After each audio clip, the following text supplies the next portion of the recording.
Inside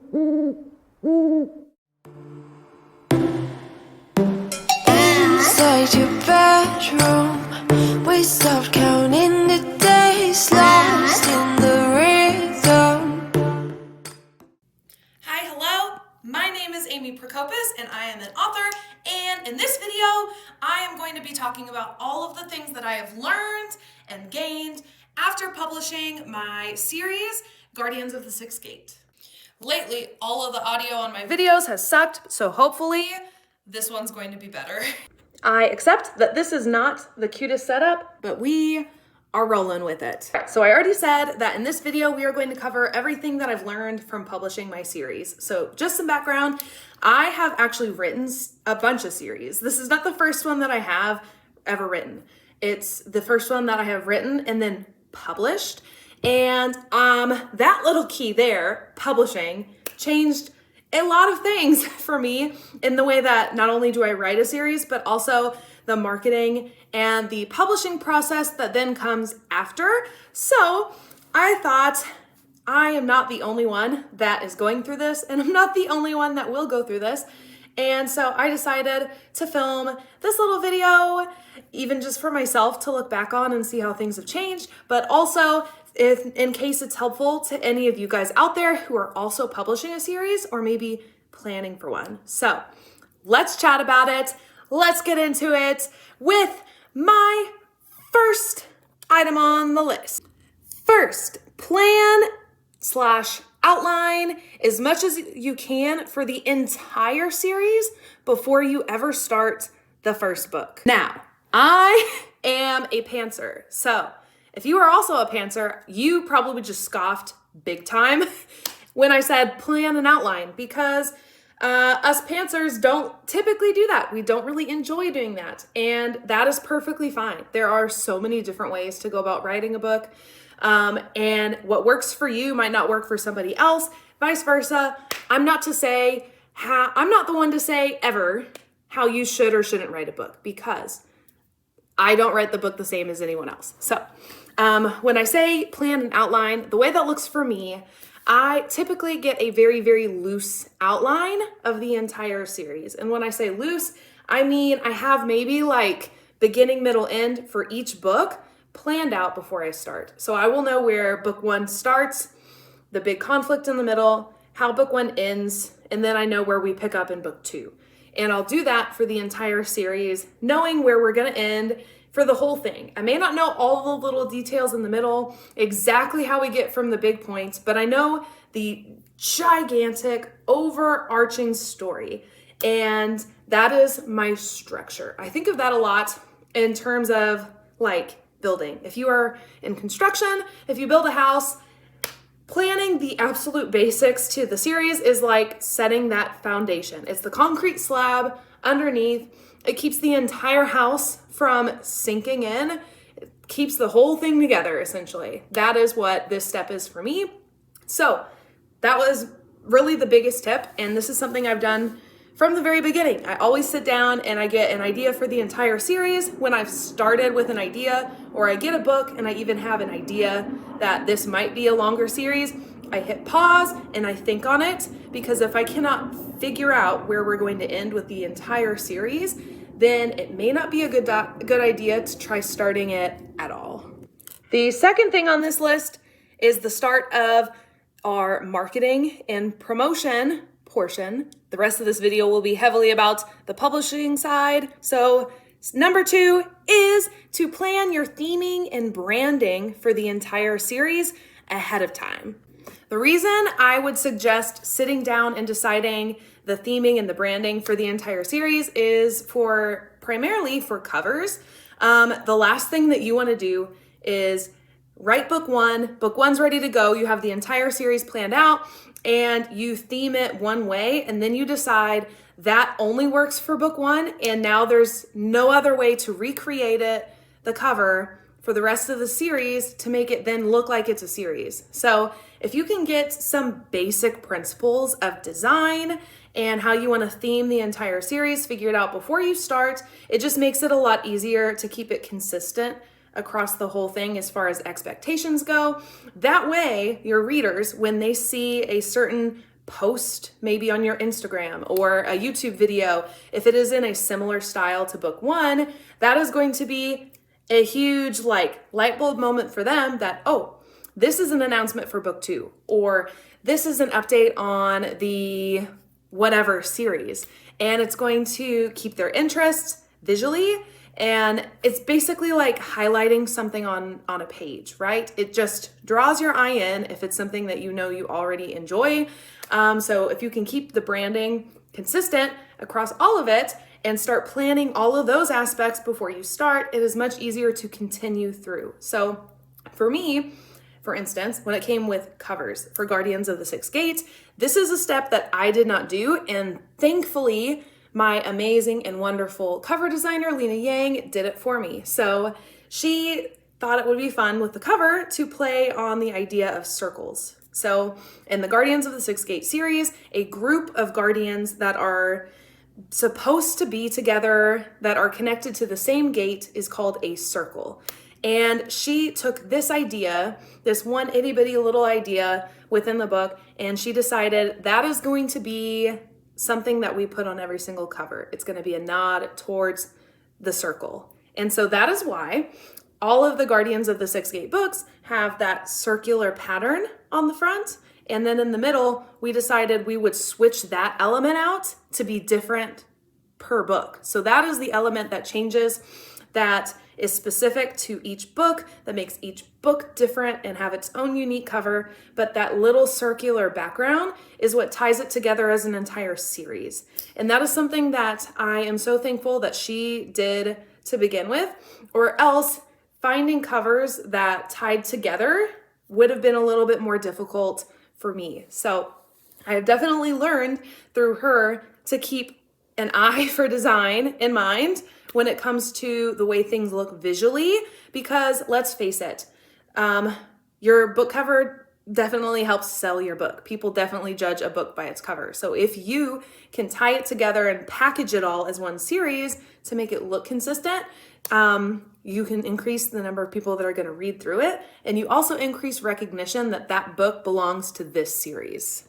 The third piece of advice that I have, that I've learned, is to think about the timing, not only of the first book in your series, but how the rest of the books will fall as far as the publication timeline that you have planned out. Again, this is something I didn't think a ton about when I published the first book in the series, Guardians of the Sixth Gate. I knew this book is perfect for spooky season. The entire book starts at about fall. It starts the beginning of the school year.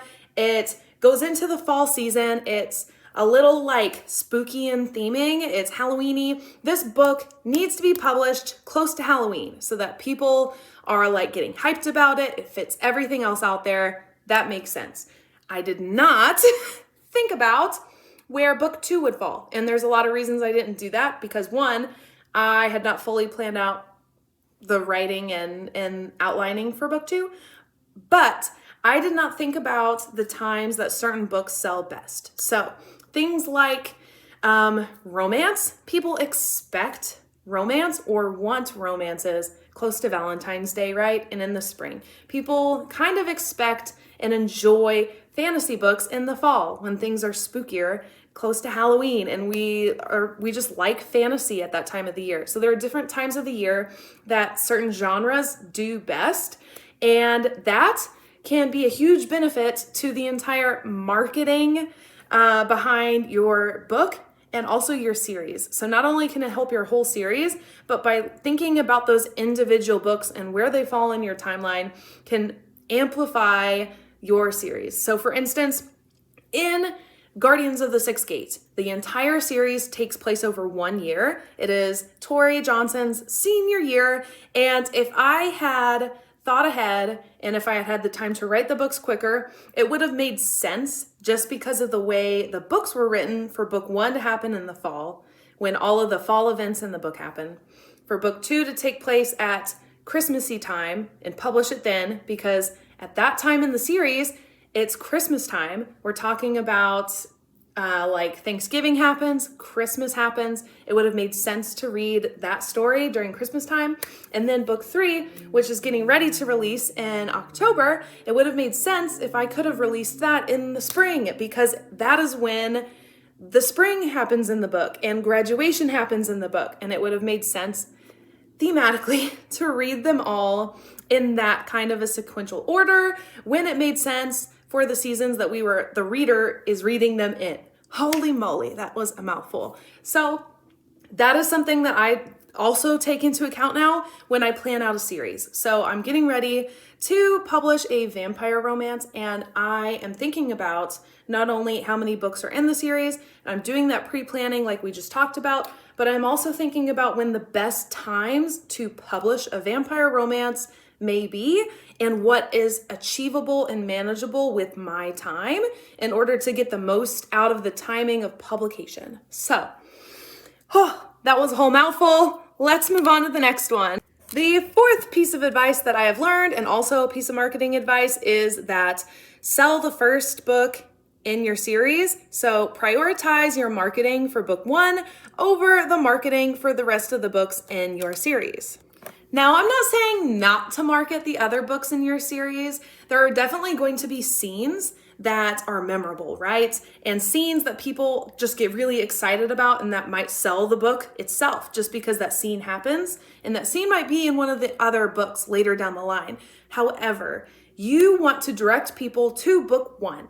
So if you can more heavily market book 1 or take those scenes and tie them into the series and not just that individual book, you can help increase your read-through rate, because let's face it, a lot of people don't want to, when they see something come across their For You page on TikTok or they see it on Instagram, people are looking at that thing you post. They're not going to go, oh, that is from this book. Let's go find this book. This book is in this series. Let's go find book 1. Some people will do that if they're really if you've really hooked them with that thing you posted, but a lot of people might not. So if you can tie it in from the beginning to book 1, that helps people get to it faster. It directs them quicker, and you're more likely to get a sale if you can hook them from the very, very beginning than if you string them along and it requires more time for them to research or find where the starting point is for them. So I'm not saying don't promote book 3 or whatever that is, but maybe tie in somewhere in there, like put a little link, book 3 in the whatever it is series. So people know just from the look out of it, this is the 3rd book, I have to go to this series, or even just including a link to book 1 instead of the book that you've referenced. So little things like that, it can help increase your read-through rate if you're promoting book 1, the start and entry point, over some of the other books in the series. The 5th one that I have is to publish each book within your series consistently, but also as quickly as you can manage to. Some authors can write a book and have a book published in a matter of months. Some need like an entire year to write one. So whatever that looks like for you, you need to take that into consideration. And this is where that and the timing of publication, I think, tie in a lot. So if your book is very much a Christmas book, it is a winter romance, like Winter Witches is for me, I'm not going to publish book 1 at winter and then publish book 2 in July. That does not make a ton of sense because people are not expecting a winter book in July. People are not looking for a winter book in July. So you may want to consider extending your publication or publishing a book every year in December in that series, because you know people are going to expect it, and also because it matches what is normal for that genre. So that's where maybe that ties in.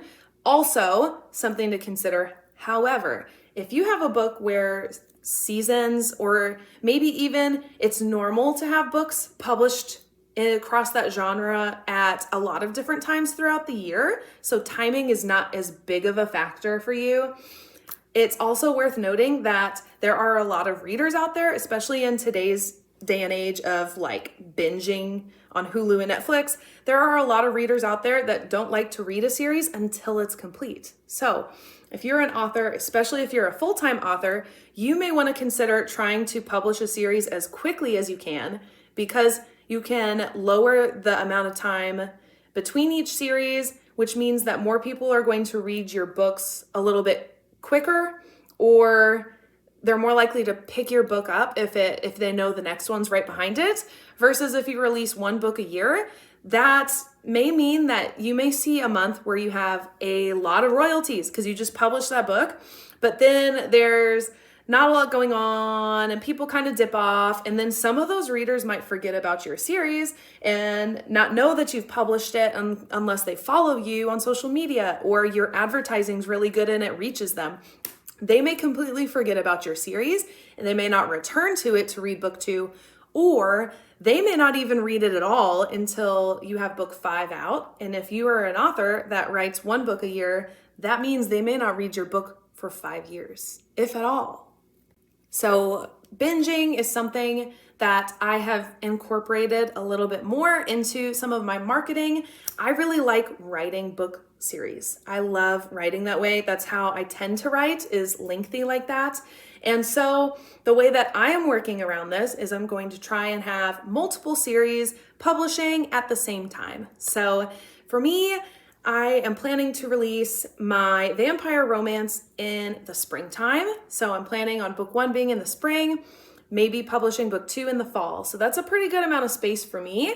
I'm also planning to publish the dragon book, which has a lot more like summery feel to it. I'm planning to release that in the summer and then potentially come back around to that again in the next summer, because it's going to be a longer book. It's going to take me more time. So I'm trying to think a lot more about the spacing of all of my publication timelines, how all of my series can work together, and the way that a lot of people may potentially read them, to try and get the most read through, which is when a reader picks up book 1 and reads all the way to the end of the series. That's read through. Trying to increase the amount of read through for my series. So I hope that made sense. That felt a little rambly. We'll see. Might edit that out. May not make the cut later. If it did, hello, it made the cut.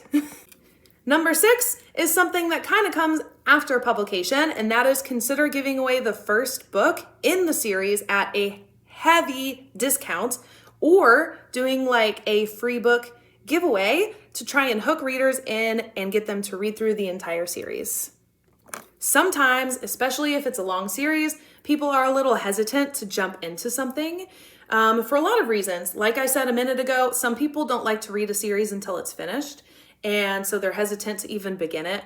And some people are hesitant to start a series because it's longer and they don't know if they can dedicate time to a series to read all the way through it. You might hook a person into a sale by giving the first book in the series away, or heavily discounting it, because sometimes money matters. Actually, a lot of times money matters. So if you can discount your book, give it away, give somebody a really good deal to reading it, you might be able to hook them in and entice them enough to read the rest of the series, especially if your book is out.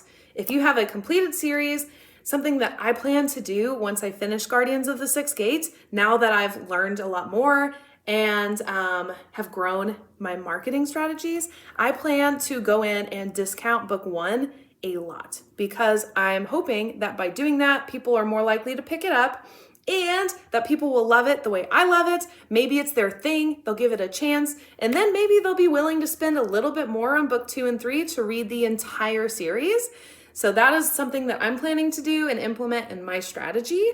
And it's something that you guys could do too after the fact as a little hook to get readers into your series. The final trick that I have recently discovered and did not, strangely, even think about considering was pre-orders, and how you can use pre-orders to increase your read-through rate and keep people reading your series, even if you don't publish them super often. What I mean by using a pre-order is if you can go ahead and set up a pre-order when you publish book 1, if you go ahead and set up a pre-order for book 2, even though you're not finished with it, create a dummy copy, make it an ebook pre-order, because on KDP, you do not have to pay for revisions. You can revise as you go. So you can put a pre-order up completely for free. Go ahead and put an ebook pre-order up for book 2 when you publish book 1, because if people liked it, they may go ahead and pre-order book 2 so they don't forget about it. Otherwise, you are relying on somebody's memory of enjoying the book to then go and buy book 2 if the book is not already out. So if you can set up a pre-order, you might be able to go ahead and get more sales at the same time as book 1 is releasing. And that also means that you're likely to get more readers for book 2, because when you pre-order a book, especially like on Kindle and things, it always notifies you when a book comes through. If you do a paperback pre-order, your reader will get a notification that their book has shipped. And it's a reminder that this book exists. This book is coming out, even if they forget about it. So pre-orders can be hugely helpful in that sense. I originally did not plan on doing a pre-order. I didn't do a pre-order, I think, for Guardians of the Sixth Gate because it wasn't very successful for my first book, The Arena, my standalone. And I still don't know for sure if I'm going to do a long pre-order. I think I'm going to, as my standard, I think that I will do pre-orders for the first book in a series for about a month long, because any longer seems really long for a standalone. I don't see any kind of increase. I don't see a lot of benefits for me.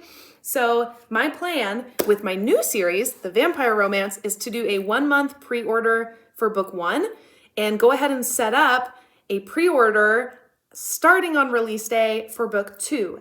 That way it's out there. I've committed a date. People are aware of it, and maybe I can increase the number of people jumping into my series from the beginning and not have to worry about people forgetting about it, since I'm planning to publish another 9 months out maybe. That way people don't forget about the book, and I can increase my readership and the read-through rate from book 1 to book 2. That's it. Those are just a few of the things that I have learned after publishing the very first series ever for me. I cannot wait to publish more. Again, I love writing in a series. It is my favorite thing to do. There are a lot of benefits to it. People love series, and I love to read a series. Don't know about you, but it also can increase your royalty rate, because there are a lot of people out there, even if they don't like a series, they will finish it because they don't like to leave things unfinished. And so that right there increases your royalty rate, because depending on the number of books, you get a royalty rate from all of those. So a series can increase your royalty rate in that way. That's a whole different topic, but that's just some of the ways that I plan on publishing my series going forward. I cannot wait to share The Vampire Romance with you guys. Be on the lookout, because an announcement is coming super soon. I already have a lot of the graphics created. I'm doing some new things with the series. I'm going to experiment a little bit more, try to learn more about the publishing side of things, and gain some new skills. Also, I will have a title reveal coming super soon for The Vampire Romance, and the cover reveal for the final book in the Guardians of the Sixth Gate series, Mistress of Shadows, is coming super soon, so be on the lookout. That is all that I have for you guys today. I hope you found this helpful, insightful. Leave your tips below if you do something different. Let me know what I should consider. I love learning, and I want to get better and grow my ability as an author. So let me know what you think. But that's all for now. I will see you guys in the next one. Bye!